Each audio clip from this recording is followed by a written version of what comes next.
Yeah, so welcome friends. Today is, as you know, that today is the Saturday and 8:30 p.m.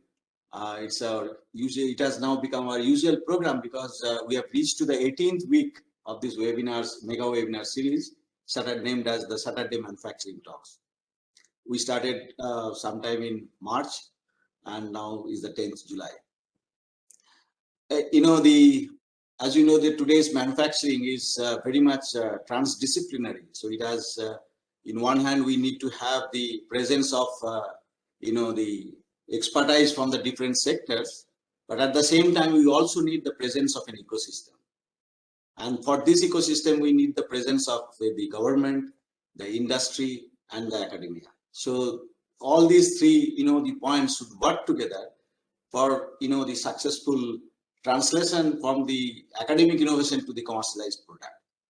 And this ecosystem is very much, the necessary specifically for the, I must stress that specifically for the MSME sector. So, let us hear this concept of this ecosystem, the triangle of tourism, the tourism of the government, academia, and industry.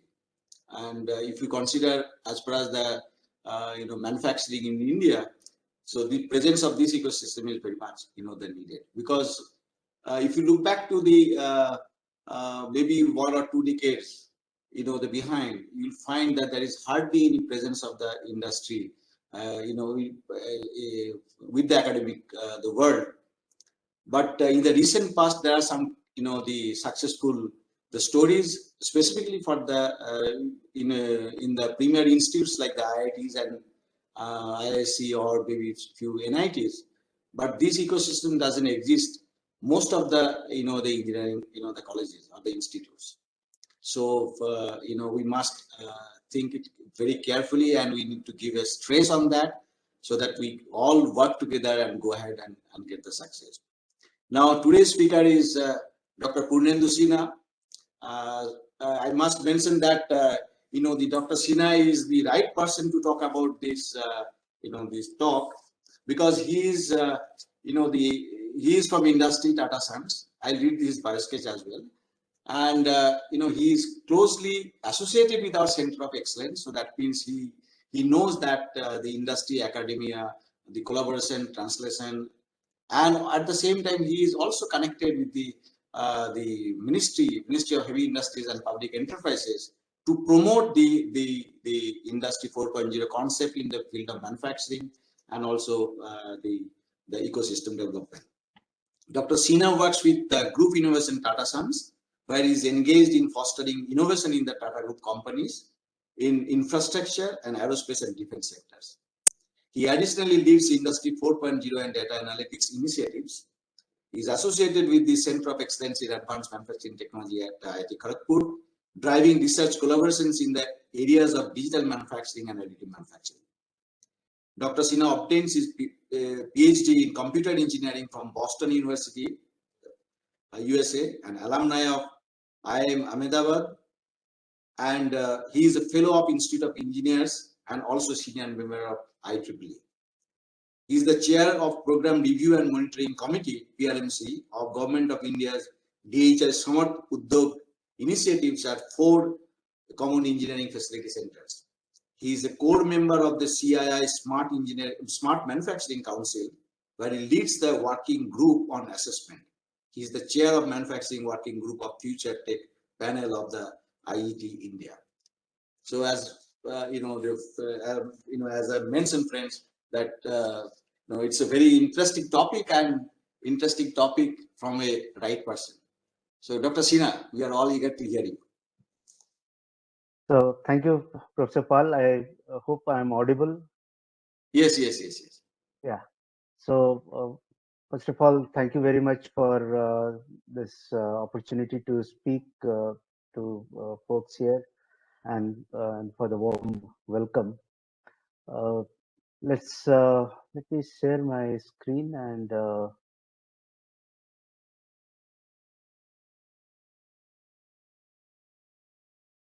could you please just confirm if you are able to see it? Yeah, it has come. Yeah. Okay.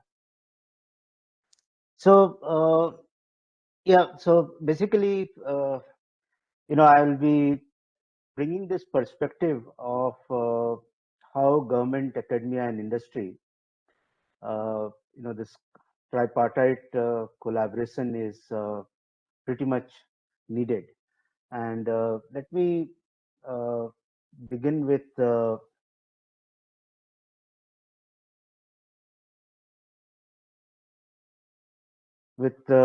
posing a question to you all, that given the fact that we have academia on one side and we have industry on the other side, are we truly bridging the gap?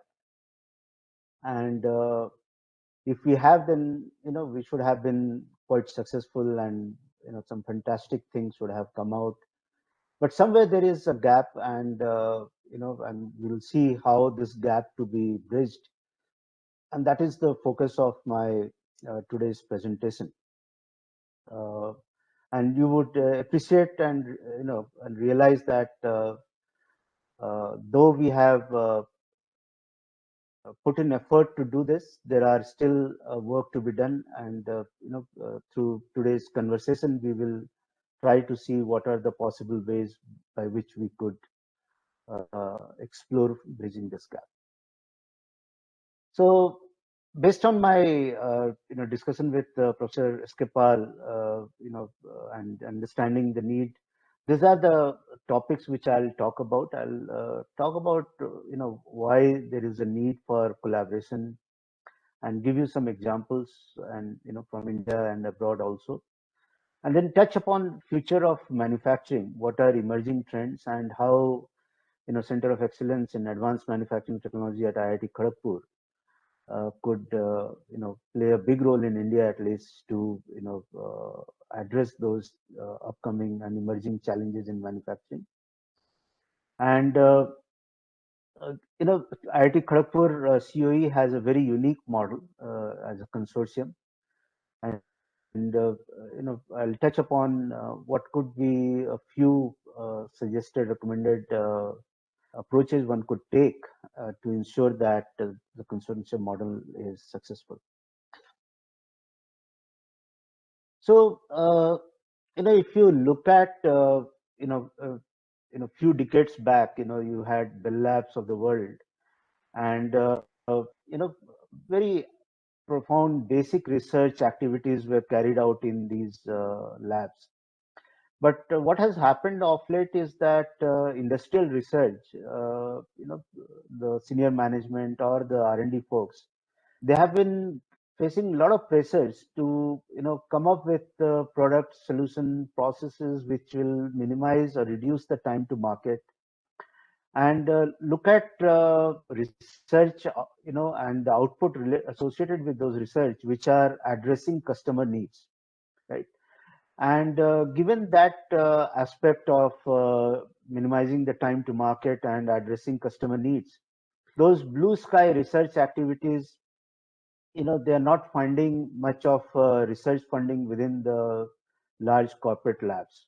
And you would relate to it, you would have seen this happening over the last few years. So what has happened is that industry folks are now looking at forming a relationship with research organizations, primarily with universities, and also with some startups who are bringing some disruptive technologies. At the same time, if you look at institutes like IIT or ISC or other places, there also you will find that the government is also trying to reduce the fund, and they are saying that universities or colleges, institutes, they need to figure out a way to bring funding and carry out research. And what has happened is more and more universities are becoming interested in forming relationship with industries. And so given all these things, Ministry of Science and Technology, Government of India, there was a report published in 2019 which found that the industry and academia, they work in tandem, but there is a lack of policy which is providing a kind of an environment or ecosystem which, for an optimum cooperation.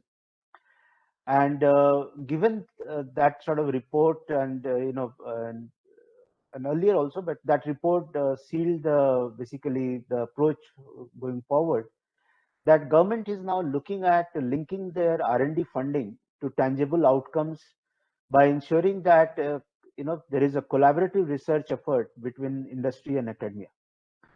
And what this has done, this has uh, fostered a trust environment between academic and uh, industry partners. Earlier, if you had formed an industrial alliances, there were a lot of hiccups, and nobody knew what will happen. And and specifically from the intellectual property rights, there were a lot of mistrust. And what government has done, and one very good example is this consortium at IIT Kharagpur, where we have very large corporates. And what the government framework has done is to allow industry partners to receive. So, for example, in the consortium we have at IIT Kharagpur, all core members have access to all the research output, but they are free to use those output to take advantage for their strategic advantage, right, and for their strategic capability. So if we are doing something, other members also have access to it, but the core research which has been done can find home in other industry as well. So so if you look at this particular chart, which is adapted from one of the NSF chart which I came across, basically what it shows is that you know uh, there is a the common ground over here, which is critical for us to understand. So government, as I mentioned earlier, allows you to catalyze the partnership, provides you sustained funding for basic and applied research. Academia provides you a state-of-the-art research infrastructure. So if you look at IIT Kharagpur, the innovation lab we have, it's world class. The fantastic equipment which we have, and the facility is just amazing. And this is very much expected that you have a specialized skill and technical expertise in terms of research scholars, professors. And industry, what it does, it provides you funding for research and insights from what projects are relevant for that industry. Right? That's very critical that you uh, work together as a partner and identify projects which will deliver values to industry. It's not just for the sake of doing research, but it is delivering value. And what that does, it allows industry to find new suppliers, new market. But one of the things which we have to look at is that academia is primarily looking at early stage research, and then you have this commercial deployment, which is primarily led by industry. And I will talk about this in my subsequent slides. You will see that there is a big gap, and this gap is what prevents, in my opinion, taking the research output from academic lab to on successful deployment. And what we are finding that the consortium like what we have at IIT Kharagpur will help us bridge this gap because of the very tight collaboration we have between IIT KGP and the core members and other members of this consortium. And we'll talk about this, like what could be this in terms of maturity, what would be this maturity level, and where we can play the role, and what are the possible ways to do it.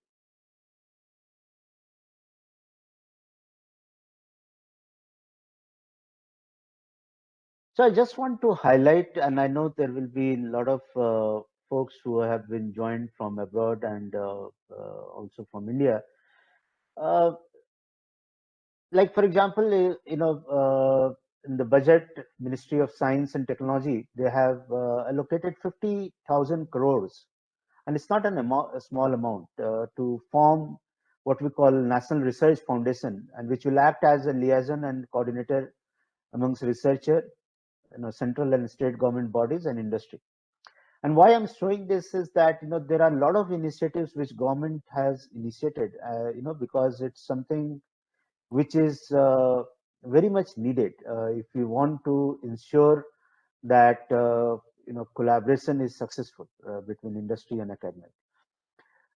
Very recently, I believe, maybe 10 days back, the Ministry of Heavy Industry, they launched these 6 technology innovation platforms, and CMTI, which is one of the central labs here in Bangalore, is hosting one of those platforms to facilitate industry startups, domain expert professionals, R&D institutes, and all to come together and look at share views, suggest to MSMEs that how they could go about addressing some of the manufacturing challenges. So, for example, IIT Madras also is part of one of the innovation platform launched by ministry. Recently, during the pandemic, Office of Principal Scientific Advisor of Prime Minister's Office, they launched something called Innovation and Science at Bharat, and there are a lot of success stories which came about for the pandemic, where textile industries, some of the IITs, they came together to see that how PPEs could be manufactured in India, how medical equipment could be manufactured in India, like ventilators could be manufactured in India. And you would have heard these success stories from different IITs, where the labs and the professors and research scholars got together and designed ventilators, PPE, and fantastic. So the thing is that if you find that collaboration is established on a trust, and there is a targeted focus on what we wish to deliver, there is tremendous opportunity within India to deliver values to whoever is the stakeholder. And what we feel that for our Atmanirbhar Bharat, and which is the Azadi Ka Utsav, which we are also celebrating, it's very important that collaboration between industry and academia is inescapable, and we have to see what are the best ways we need to do it. As Professor Pal was mentioning, I have the privilege of being associated with these 5 common engineering facility centers funded under the Samarth Udyog by Department of Heavy Industry. And just for folks who are not familiar with what Samarth means, it's a smart advanced manufacturing and rapid transformation hub, right? Smart advanced manufacturing and rapid transformation hub. And why we are calling it as a hub, the way we are conceptualizing is that these 5 centers, and there will be few also coming up, they should become, for example, if I just take an example of IIT Kharagpur being a hub, then the NITs which are there in, say, Durgapur or in Silchar or a few other places, they can, or other CSIR labs in other places, they could become a spoke. And as I mentioned earlier, the infrastructure which have been set up at IIT Kharagpur could be leveraged by these NITs. A lot of MSMEs are there in West Bengal, Odisha, Jharkhand, Bihar area. They could also partner with IIT Kharagpur to leverage those. So these centers, the government vision is that they would become a hub, and there will be a spoke, as I explained. And each of these centers, they have unique capabilities to offer. And I would encourage people who are on the call today, that if you get an opportunity to visit, say, Pune or Delhi, Bangalore, or you are coming to Kharagpur, please do visit these labs and see for yourself the wonderful setup and the work which is going on there. And you can type Samarth Udyog on the internet and you will get to see the details of the projects and other things which and each one of these centers are also supported by industry partners, right? All of them have very strong industry backup, and which is the unique aspect of this funding. I just wanted to touch upon few, leading examples from other countries, and these have been, benchmark in themselves. If you look at uh, Catapult in UK or Fraunhofer in Germany or NSF fundings which you have in US, and you see the amount of fundings available for research. Obviously, these are for sciences and for other things also, but a lot of these are also technology related. And you will find that there is a very focused effort on commercial scaling or commercialization partnership. And so that means what I'm trying to highlight is that it's not just India, abroad also, that concept of forging collaboration is very much needed.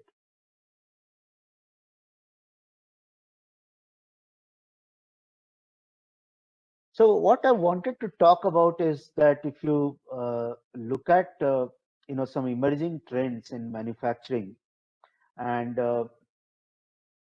I have just captured these four topics.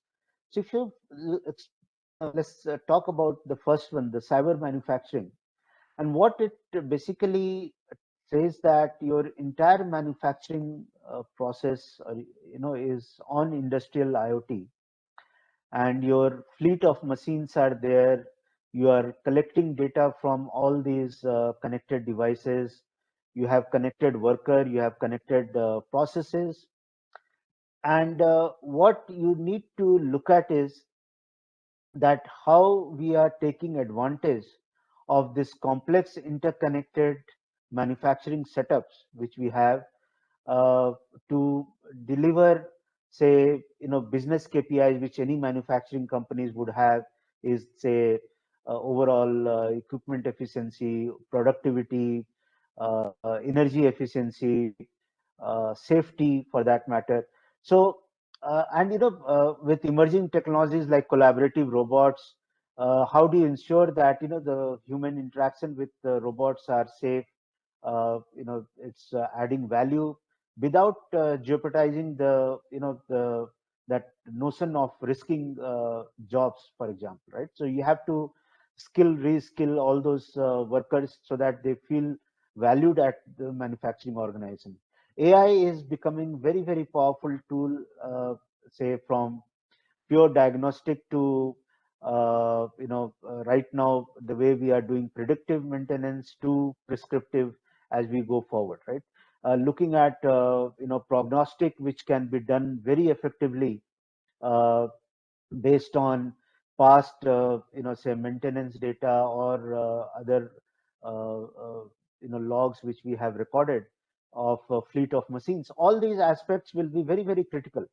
And what we have to look at is that we need to identify specific focus challenges which are there in this area, and see where in Indian ecosystem where we are lacking. Uh, you know, uh, and it's not that we have to say that given a small medium enterprise, they have to go all hog digitalizing the entire manufacturing process, but we have to see as far as their business model is concerned, their manufacturing units are concerned, we look at them and see where and what KPIs they are of values to them, and we identify challenges related to this and help them move forward. Sustainable manufacturing, again, it is basically to look at your processes which are minimizing the energy consumptions, having the lesser impact on the environment, health issues, and cost effectiveness. And what you have to look at in this three-dimensional space is that if you have to look at the balance of the sustainability being the say a pivot. What is the degree of innovation and the profitability we are looking at, and that balance is very, very important in terms of addressing the sustainability. And all manufacturing units are looking at sustainability as their one of the key themes. Whether you look at effluent discharge, emission norms, many things are there, and we are seeing how digital technologies are helping them address these issues, like looking at effluent treatment plants efficiency, looking at the emission, say in steel manufacturing or power plant. How do we go about addressing those? COVID has, awakened all of us across the world to look at resiliency in manufacturing. And, I have been very vocal about this in our program at IIT Kharagpur to explore the resiliency in manufacturing is basically to look at how we can proactively assess, unexpected impact which are going to come, and how do we take initiative to manage those uncertainties, be able to reconfigure the way it can be done. uh, if we have, say, minimized, say for example, if you have a continuous process industry where you cannot shut down the plant, is there a way that you can operate it at a reduced load but not damaging the equipment? And one example could be the blast furnace in steel manufacturing plant, right? You can't just shut down the whole thing because it will be too damaging for the business, right? So you have to see how we can operate it at a reduced level, but to quickly switch back to your full productivity and start utilizing your excess capability which you have. And I am just giving you example from steel manufacturing, but any industry you look at, automotive for example, the supply chain disruption has a huge impact on them. So if you look at the digitalization in supply chain, how do you ensure that you have built in resiliency in those things? And that is something which is the need of the hour. Pandemic also has brought in foray what we used to call decentralized manufacturing or distributed manufacturing, and it has been there for few decades. It's not something new. But what has happened is that we have a program at IIT Kharagpur also in additive manufacturing, and one of the focused area there is that can we use additive manufacturing for production scale, like producing in large volumes, right? Can we use additive manufacturing technologies? What sort of technologies? There are varieties of technology which additive manufacturing domain offers. Which one will be amenable for a particular industry to do mass production? And look at that. If you look at distributed manufacturing, one of the concerns which folks have is that how do I secure the design, engineering drawing from intellectual property and things like that? And one of the area, based on blockchain technology, is also helping to secure the design and engineering drawings for partners who are coming into that. And basically, as the digital technology is maturing, these digitally connected manufacturing hubs using the digital technologies will enable us to do it. We can set up a factory shop floor closer to the place where the raw materials are available, rather than uh, getting impacted by inability to transport these raw materials from one place to another place, and hence do the manufacturing, right? So for example, I'll give you one example. We have that in pandemic, we manufactured components for a modular hospital in Jamshedpur area, and we shifted to Kerala to set up, say a few hundred bed hospital. And that's one example of distributed manufacturing where the whole modular structure fabrication was done in Jamshedpur, and through support of Indian government, we could ship it to Kerala to set up the hospital, right? So I'm just trying to bring one or two examples so that you can relate to the overall concept of it. Uh, and I'll be happy to discuss this in Q&A session if there are questions related to this.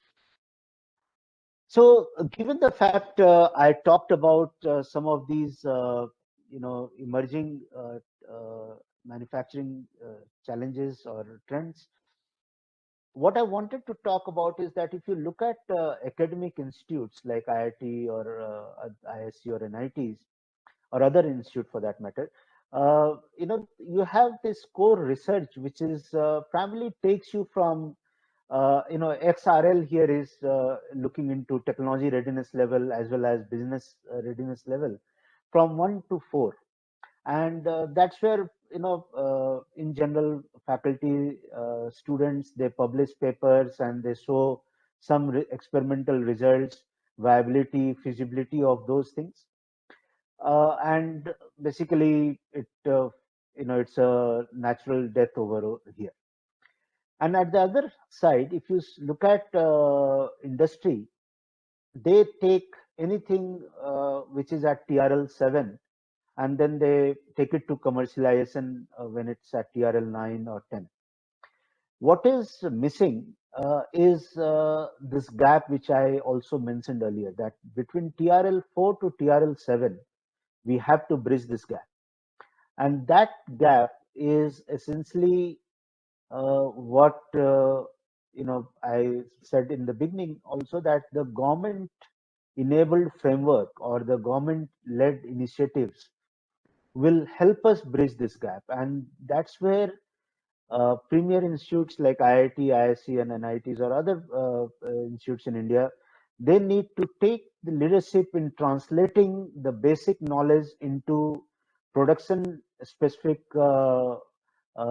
technology which can be taken up by industry and move on. And I will talk about how we could bridge that gap, right? And that is, and what it will take is that as government of India has been telling all this, especially from DHI, we as part of the monitoring committee, we are saying that the COEs or the centers, they need to partner with local industry players.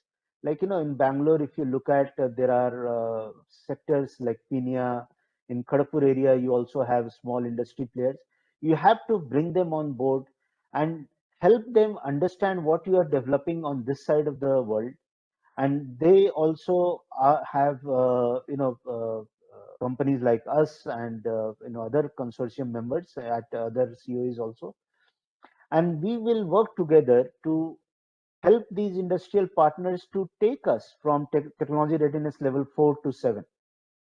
And they will also benefit from this, that because their business will flourish, they will also see value of taking something from a premier institute. They will be privileged and they will find it very worthwhile to be associated with institutes like IITs, ISCs, and companies which are represented at the consortium and other places as well, and take it forward, right? So, and essentially this is what in a metaphor we are trying to establish.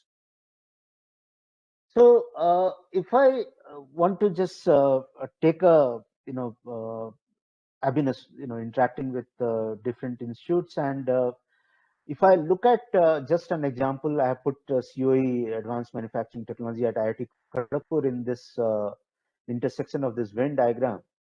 If you have to ensure success, there are few things which I have highlighted. These are just a thought, and one could look into it and debate on it. The first one is that there has to be success stories coming out of these projects to show that we have delivered values, and those values need to be endorsed by industry partners. a letter of acceptance saying that yes, this project delivered value to us is very much needed, and that will help uh, attract other industry partners, continued funding from government, inviting other academic partners. So today, say IIT is here. I don't think COE is stopping any other academic partner to come on board and join us. Right? We are. I think it should be welcome thing to invite other academic institute to come and join the partner. So once we have a success story, I think all three entities will find exciting proposition to join us. There has to be a critical rethinking on how we are approaching our collaboration, right? Is the collaboration just transactional, or is collaboration for, in true sense, collaboration for achieving the objective which we have set forth? And industry networking is also very important, right? And you will see Professor Pal going around and talking at different forums like CII or FICCI and other forums, where he's highlighting what we are doing. And similarly, from the other centers, I'm seeing the center heads are going all over the place and highlighting. And that is where it's important that we say in CII West Zone or Eastern Zone, we go, and if there is a CII Eastern Zone meeting and suppose 100 members are coming, we go and make a pitch that these are the things which we are doing. Please come and visit us, look at what we are doing, and show them that we are not some ivory tower, but we are trying to extend our hand to work with you to go back to the fact that explain to them that we seek your support in bridging this gap from TRL 4 to TRL 7, and I think they will find it very valuable thing. The other aspect which I wanted to talk about is that it will be good to see that the other industry partners whom we are looking at, can we invite them to become part of our as a co-researcher, invite them to let them do part-time master's program, part-time PhD, or have them as part of the mentor program, as part of the advising board, or what have you. But somehow we have to explore that how we can not just from the transactional of collaboration, but also making a true member of our ecosystem. And also the students are very driven. If we say, if we look at this particular thing, if there is a student who says, okay, fine, I am doing my PhD work and I have done this, and I have done some internship at a company, I know how industry works, and I think I'm gonna spend another year or two at IIT campus, and I will start a startup which will take my PhD work and the work I did with a consortium partner at their place, and I understand what their needs are. Let me bridge that gap of technology by developing whatever is the innovative solutions, and and let them spin off a company. And we have seen some of these happening at IITs also and IICs, but a lot more need to happen for these student-led companies and spin-offs from these centers. And essentially, when you bring these two bodies together, you are essentially creating innovative product solutions, services for the market.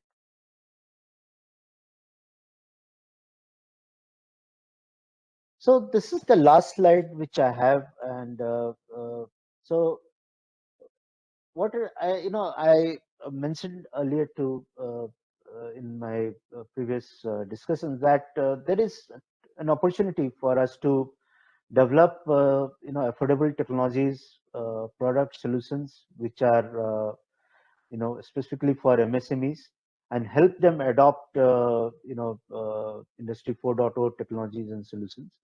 We should strive to bridge this gap, and I'm emphasizing this, and you will find that I have put a lot of focus on this part, because this is where the government is coming into the foray to help bring these two folks together and MSMEs will be one venue where we can collectively mentor these folks.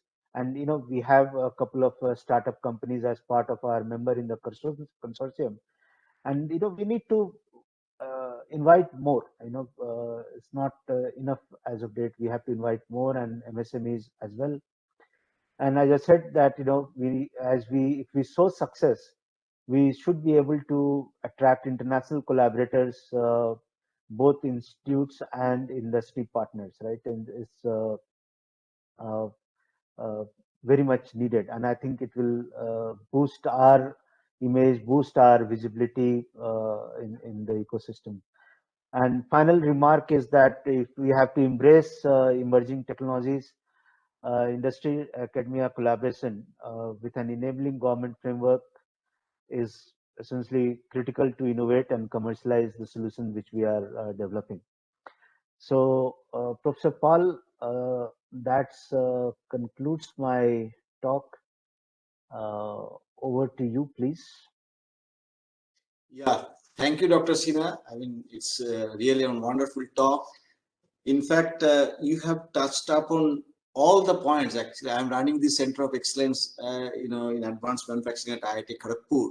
I'm presently heading that center, and my daily experience, which I'm getting working with the industry, getting support from the government, and I really appreciate that how much essential they are as far as today is concerned to transforming the academic innovation, transforming the TRL, the 1, 2, 3 to, making it, putting it to the TRL 7, 8, 9. So, you have discussed each and every point, I must say. Another thing is that the bringing the MSMEs on board, which is also very much, the critical. So that is, if we bring them on board, so they'll get to know about what is the recent technologies, modern technologies, so that they can be in the supply chain for the big industries. So our Center of Excellence is, the working towards that to a large extent, giving, the training and discussing on a daily basis that what is Industry 4.0, what is the new concept, what is additive manufacturing and all. The MSMEs, the gross, in India, hardly they are aware of the term called the Industry 4.0. Forget about this implementation and all. Yeah. So, the academic institutes, I must say that we need to play a big role in this, the endeavor. And there are some maybe some questions and all. I request the audience, if you have got any questions, you can put it in the chat box.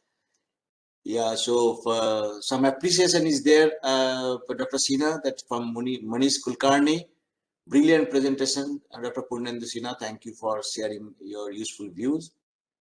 And Devashish Mishra said that will it be a good idea to tag COEs like the one of the IIT Kharagpur with the CSR and CMTM lab to bridging the gap. And on behalf of Dr. Sinha, I must say that yeah, why not? I mean, in fact, IIT Kharagpur has approached already NIT Durgapur and also the CSR, CMERI Durgapur, and I request Dr. Sinha to comment on that. Yeah, I think we have professors who are part of your program monitoring review committee, Professor Pal, and I think they are seeing the value. And I think once they see opportunity for their researcher to work and collaborate with you, I think it will be a very natural pull. Yeah. And I think you are already plugged in there, right? Because the very senior professors from there are part of your center. So I think it's a very natural connect there. Yeah.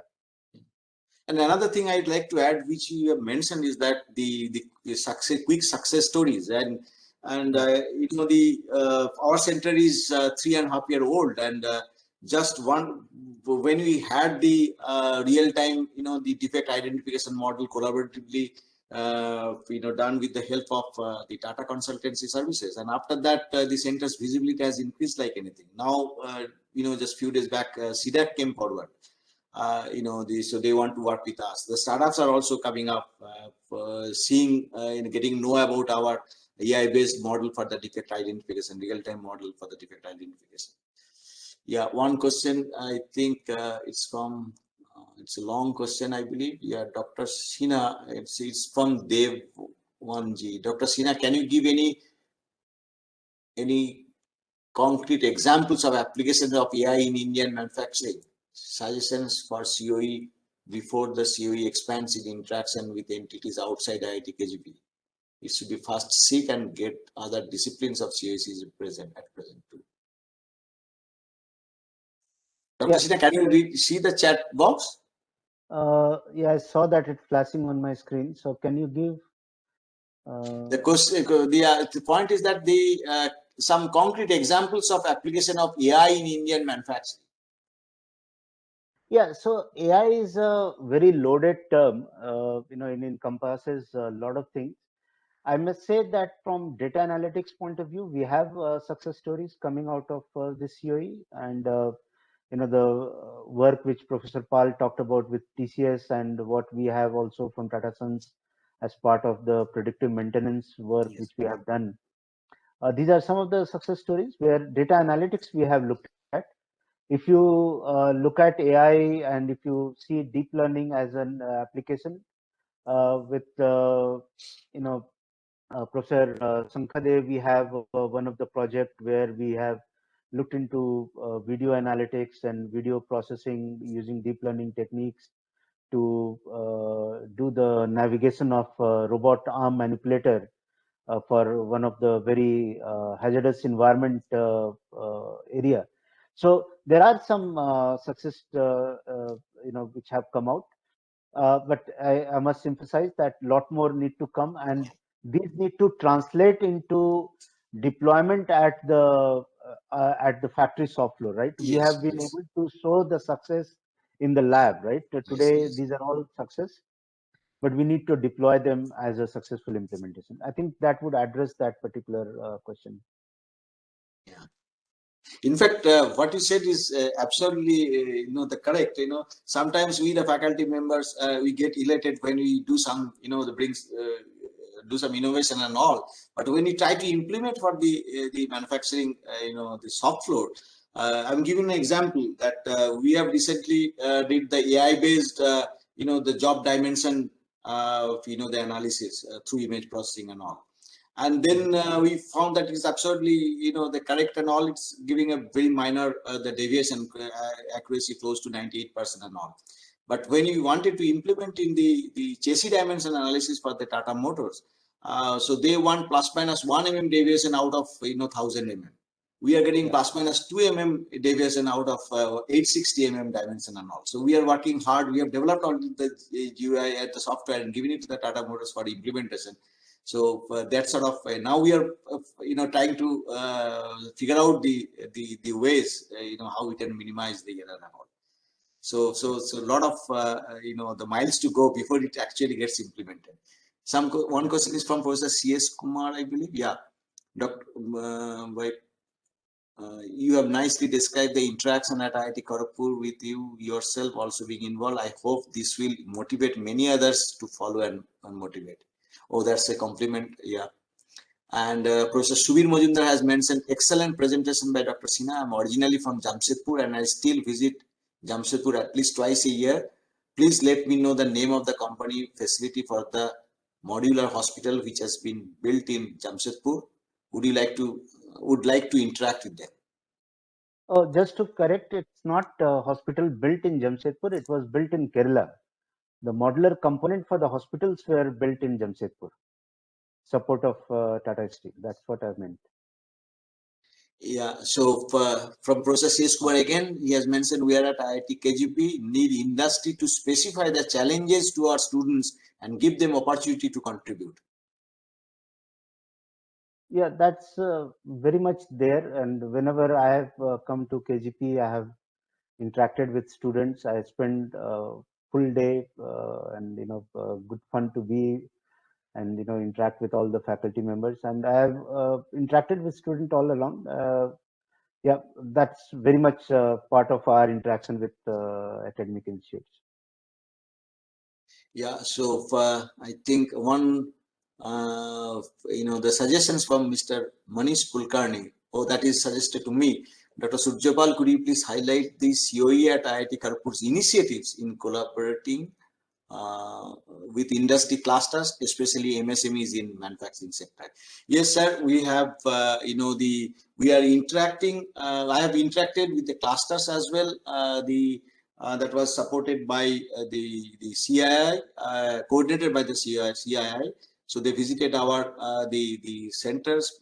I have described them. I've requested them to come forward, and after that, on a daily basis, in fact, the MSME the sectors are coming up.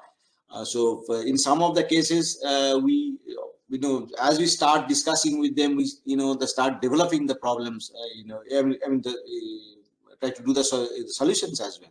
So we are working very actively towards that, and some problem, some solutions have already been made for the MSMEs, just like as I mentioned, the AI-based defect identification. We have done it for the wheel rim, the defect identifications and all. Now the MSME has to come forward and then take up this and then test it at that place. Now, because of the not very strong bandwidth at our end, we cannot go to each and every MSME to implement it but I'm very hopeful that once this pandemic gets the pandemic goes off and then travel restriction gets lifted, the situation will move much faster rate. Yeah, so Mr. Alok Kanti Dev, Professor Alok Kanti Dev has mentioned how could the fusion of academic, industry, government, MSMEs take place effectively in a time-bound manner. So Dr. Sinha, your suggestions, anything? Yeah, so if you look at, as probably Prasupal, you could also comment, like, the funding which we have from, say, DHI in this particular specific example I'm taking, the milestones, deliverables were all defined. Due to COVID pandemic, we got impacted because students were not there, research staffs were not there, but still we are hopeful that, all these projects will be delivering what was expected by, say, March 22, right? And so the project, the government will not fund these unless industry partners approves of the fact that the project milestones and deliverables are as per the timeline. So any such funding which is coming from government is carrying that very focused deliverables milestone which are time bound. And I don't need to repeat, because of COVID we have been impacted here, but otherwise I think till December 2019 we were pretty much on track of what we wanted to do. Yeah, so one thing I'd like to add, Professor Alok Kanti Dev, is that we received this Center of Excellence at IIT Kharagpur, manufacturing center. We received 80% funding from the DHI, and 20% funding we are receiving through the consortium membership fees from the industries for a period of 5 years. You see how unique model is. The industry giving funding, government is giving funding. So our faculty colleagues at IIT Kharagpur, they are working closely with the researchers or the engineers at the respective, the places. I am involved in one of the projects in TCS, and on daily basis, in fact, on daily basis, we are interacting with the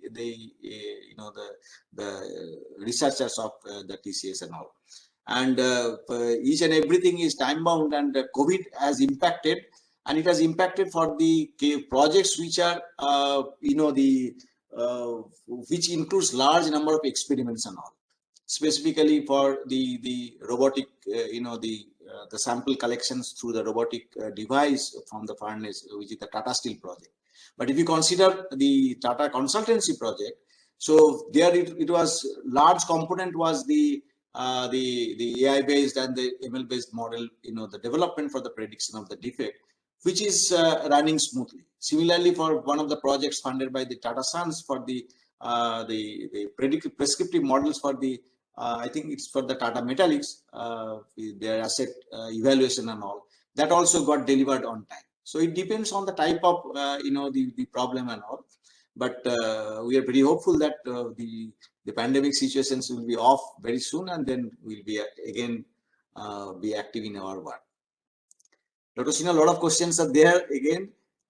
It's from Manish Kulkarni. Dr. Sinha, you made an important observation about bridging the gap. Could you give an example of case study of successful, the transformation from technology readiness level 4 to 7 out of the collaboration and all? Yeah, so there are instances of that. Say, for example, if I take ISC, where Wipro as an industry partner came on board there to set up a few things as part of their industry 4.0 factory, which they have set up at their premise. And that's one example where an industry partner who has knowledge, right, as a system integrator, they know how things work, and they work very closely with the faculty, and they also work, as Wipro, they are connected with large manufacturing units worldwide.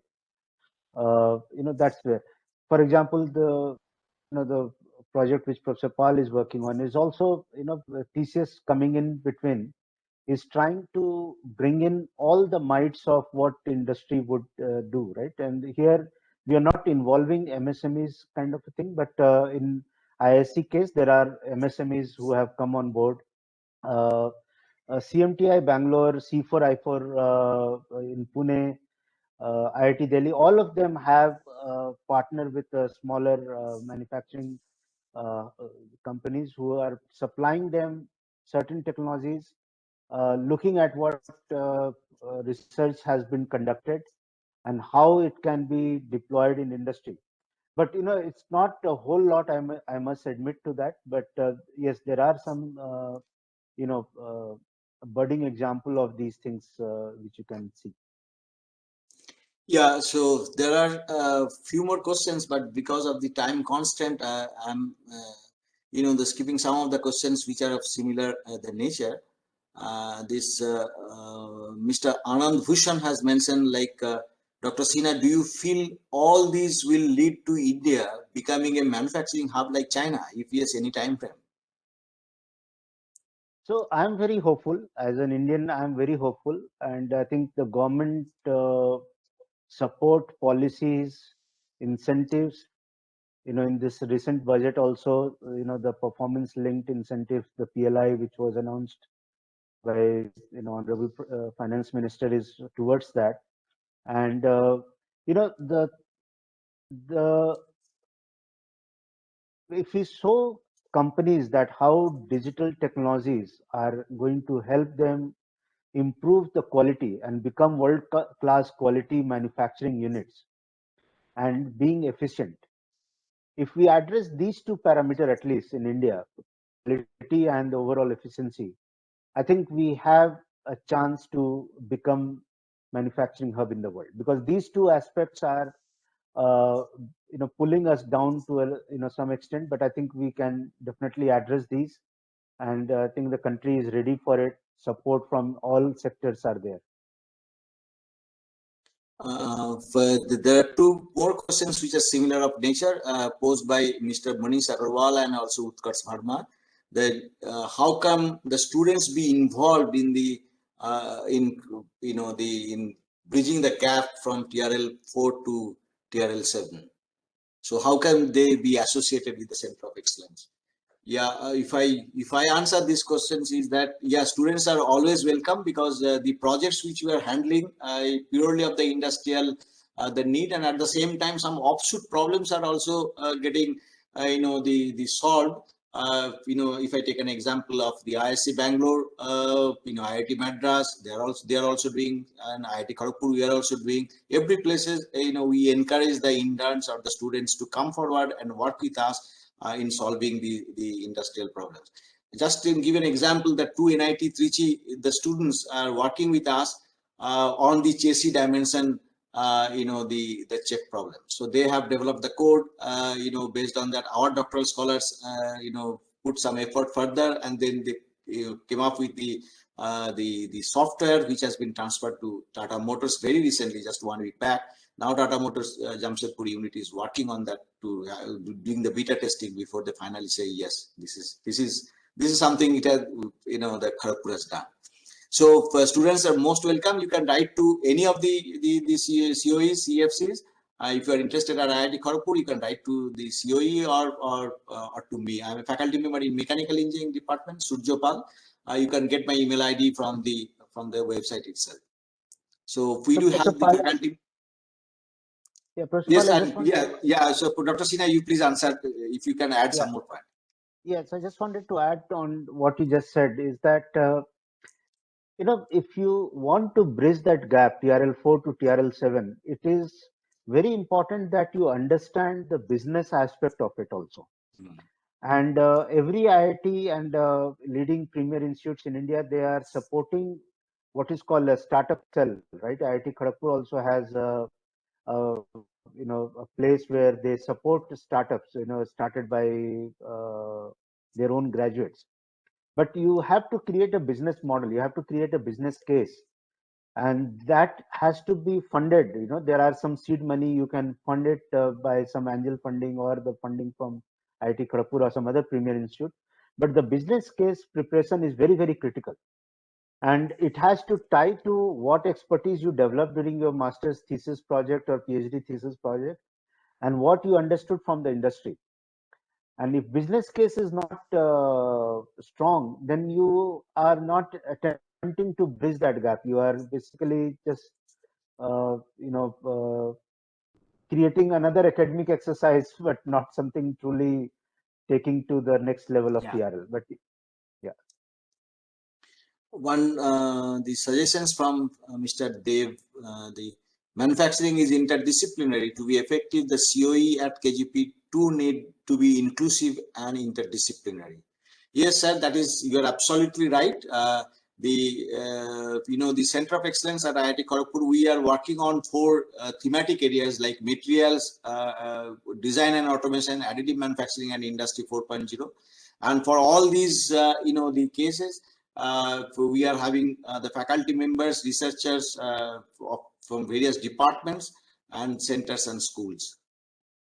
So I think one question is Mr. Manish Kulkarni to everyone, to me. Okay, does your COE undertake the maturity assessment of MSMEs for its readiness to adopt Industry 4.0?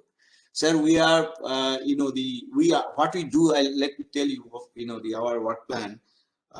We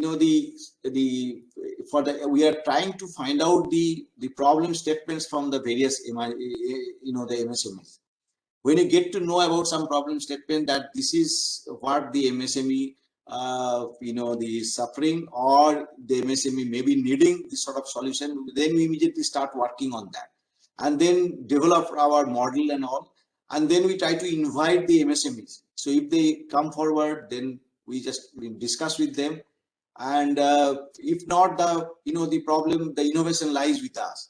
Now the another question which has been said by one of the the people, one of the persons, that how these innovations can be taken forward. That is the problem, that if this sort of innovations, some the takers come forward, they can take it, then do the beta testing at the rate, because each and every MSME is unique in its own kind, own the nature.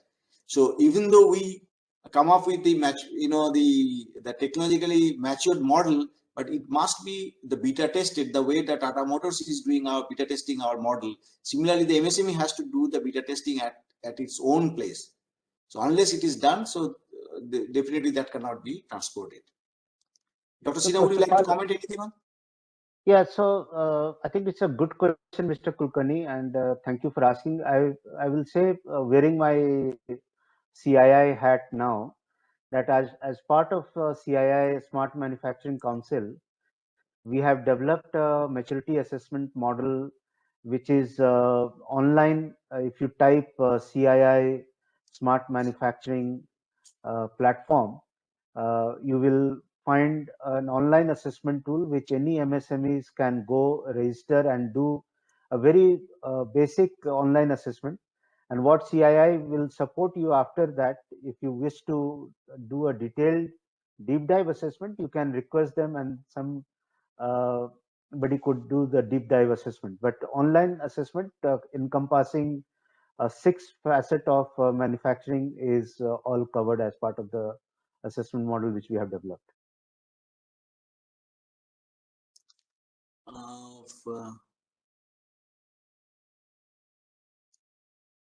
I think, yeah. So another question is that there are any remote opportunities also, as the pandemic has made it very difficult to be physically present, and even after opening of everything, the college timeline won't allow.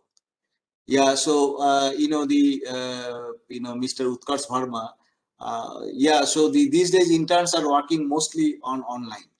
So depend, so you can interact, you can be in touch with the CFCs or the COEs of the of your nearby place, or of your interest. You can write to them, and then you can start working. If you are selected, the chosen, then you can start working on the online mode. Dr. Sinha, would you like to say anything on that? I think the opportunity is there to work with faculty to do remote work also. And I think with some social distancing, another visit to labs and all will be possible, right? And I think one can always uh, invite people. I think post December it will be possible. I don't know where, in what stage you are in your academic journey, but I think should be possible. I think I have covered almost all the questions, all unique questions. Some questions are repetitive in nature. So if you have got any more question, from anyone, so please type quickly. Even though we have crossed the time limit, but anyway, it's a very interesting, the important topic. And so, any more questions from anybody? One or two questions? Okay, so no more questions. Yeah. So I think, yeah, sir, this webinar series is very helpful. Thank you, Utkarsh. Yeah, Monish Kulkarni, thank you so much for answering all the questions. Thank you, sir. Yeah. Thank you. Okay, so we have come almost at the at the end, in fact.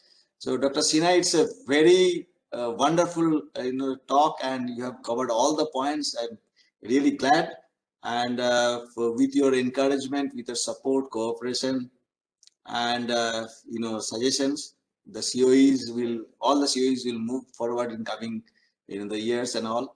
And since you are seeing, at the beginning I have mentioned that since you are viewing the consortium from all the 3 points, like from government and then industry, as well as from the academic the side, one thing bothers me is that these sort of COEs are mostly tagged with the premier institutes like IITs and NITs, IITs and ISCs. And in my understanding, talent is there everywhere. That's my belief.